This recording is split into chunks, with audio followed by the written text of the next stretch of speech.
नमस्ते दोस्तों, मैं सिन्नी शर्मा आप लोगों के समक्ष फिर से उपस्थित हुई हूँ अपनी एक नई कविता के साथ। इसी आशा को लेकर कि मेरी ये कविता आप लोगों को पसंद आएगी।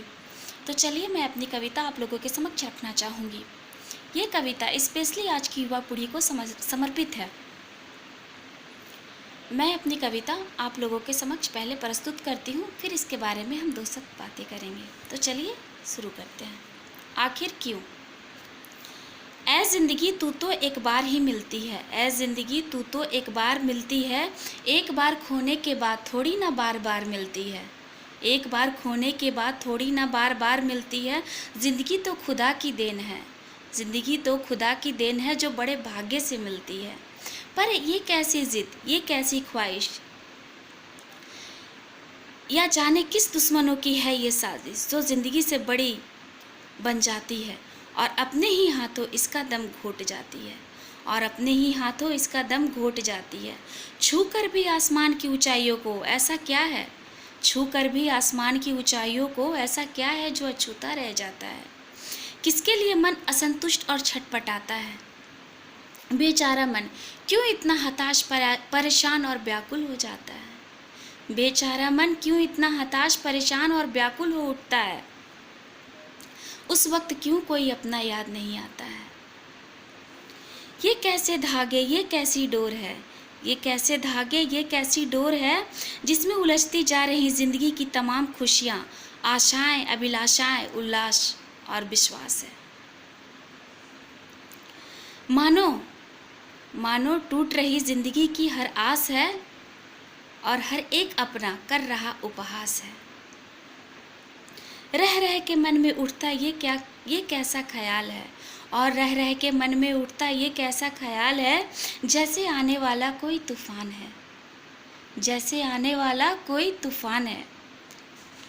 पर ज़रा ठहर, पर ज़रा ठहर रोक ले इस तूफान को, पर ज़रा ठहर रोक ले इस तूफान को।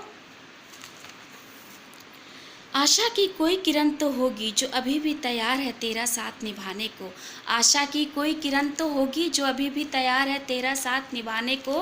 कोई चिराग अभी भी होगा जो बेताब है तेरे अंधियारे दूर भगाने को। क्यों तोड़ता है उसका सहारा जिसके लिए तू सब कुछ है, उसे कैसे छोड़ सकता है तू बेसहारा जो सबसे अनमोल समझता है तुझे और तेरी मुस्कुराहटों को। तू उसे कैसे छोड़ सकता है बेसहारा जो तुझे समझता है सबसे अनमोल, तुझे और तेरी मुस्कुराहटों को। जरा सोच उस पर क्या बीतेगी जिसने तुझे पाला इतने जतन और प्यार से, ज़रा सोच उस पर क्या बीतेगी जिसने तुझे पाला इतने जतन और प्यार से। तेरी हर फरमाइशें पूरा करता गया, तेरे हर फैसले पे खड़ा रहा, और जो दुआओं में भी कहते हैं ईश्वर से तेरे सारे सपने सच कर जाने को, गम की परछाइयों से तुझे महफूज रख जाने को। लेकिन ज़रा सोच तू कितना बेईमान निकला, लेकिन ज़रा सोच तू कितना बेईमान निकला, तूने सौंप दी अपनी ही चिता उसे सजाने को। ज़रा सोच तू कितना बेईमान निकला, तूने सौंप दी अपनी ही चिता उसे सजाने को। जाते जाते आवाज़ लगाई होती, पास बुलाया होता, गले से लगाया होता, सीने से लिपट कर दो क्षण बतियाया होता। वजह मिल जाती तुझे जीने की, कीमत समझ में आती अपने होने की। तनिक ये समझता अपने अपनों के लिए तेरी कितनी कीमत है, उनके लिए तो तू ही उनकी हिम्मत है। भुलाकर अपनों का प्यार जिंदगी से होकर उदास, जिंदगी के सामने घुटने टेक मौत को गले लगाना, ये कहाँ तक उचित और सही है। आज सब कुछ थम गया, आज सब कुछ थम गया, सब खामोश है, चुपता देखो हर एक पल, हर एक मंजर है। ऐसा लग रहा है मानो ये सच नहीं, मेरे अंदर का डर ये मेरा वहम है। जब तू चलते चलते गिरता था, जब तू चलते चलते गिरता था तो पिता कहते थे उठ जा, तू तो बहादुर बच्चा है, तो उठ खड़ा होकर आगे बढ़ जाता। तो आज क्यों जिंदगी की ठोकर खाकर ऐसे बिखर गया, खुद तो सो गया और मुझ बेचारे को तड़पता मेरे हाल पर छोड़ गया। खुद तो सो गया और मुझ बेचारे को तड़पता मेरे हाल पर छोड़ गया। तू आगे बढ़ा भी, जिंदगी से लड़ा भी, पा लिया वो सब कुछ जिसका तू हकदार था। तू आगे बढ़ा भी, जिंदगी से लड़ा भी, पा लिया वो सब कुछ जिसका तू हकदार था। पर ये कैसी सफलता, पर ये कैसी सफलता, ये कैसी जीत है जो छू कर आसमान की बुलंदियों को मुझसे ही दूर हो गया। ये कौन सी बात थी जिसे तू इतना मजबूर हो गया, जिंदगी की ठोकर जिंदगी को ही छोड़ गया। मेरे प्यार को भूलकर दुनिया की नफ़रतों को ही खुद पर हावी होने दिया। मेरे प्यार को भूलकर दुनिया की नफ़रतों को खुद पर हावी होने दिया और मुझे जीते जी मार गया। आखिर क्यों, आखिर क्यों, इस सवाल का जवाब भी मैं ढूंढता रह गया। नमस्ते दोस्तों, इस कविता को मैं यहीं पे विराम देना चाहूँगी। मुझे आशा है कि ये कविता आप लोगों को समझ में आई होगी कि मैं क्या कहना चाहती हूँ इस कविता के माध्यम से।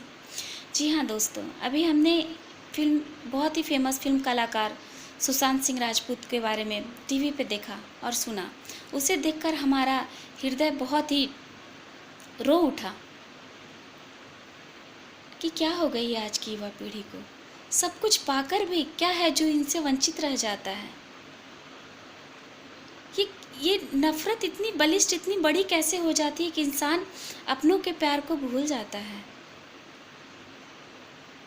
उन्होंने जो भी रीज़न रहा हो, जल्दीबाजी में जो कदम उठाया, पर उनके पीछे उनका पूरा परिवार था, उनके पिता थे, उनकी बहनें थी।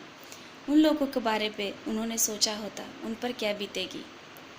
चंद नफ़रत करने वाले लोगों की वजह से हम अपनी खूबसूरत ज़िंदगी को क्यों ख़राब करें, क्यों इसे ख़त्म करें। क्या ये उचित और सही है? आज की हमारी युवा पीढ़ी को बहुत ज़रूरत है कि अपने मन को अपने बस में रखे, उसमें अपनों के प्रति आदर और सम्मान इतना भरें कि दूसरों की नफ़रत के लिए कोई जगह ही ना बचे। आज मैं इसी के साथ अपनी ये कविता को यहीं पे विराम देना चाहूँगी। मुझे आशा है कि ये आप लोगों को पसंद आई होगी। अगर मेरी कविता आप लोगों को अच्छी लगे, ख़राब लगे तो अपने कमेंट ज़रूर करें। नमस्ते दोस्तों।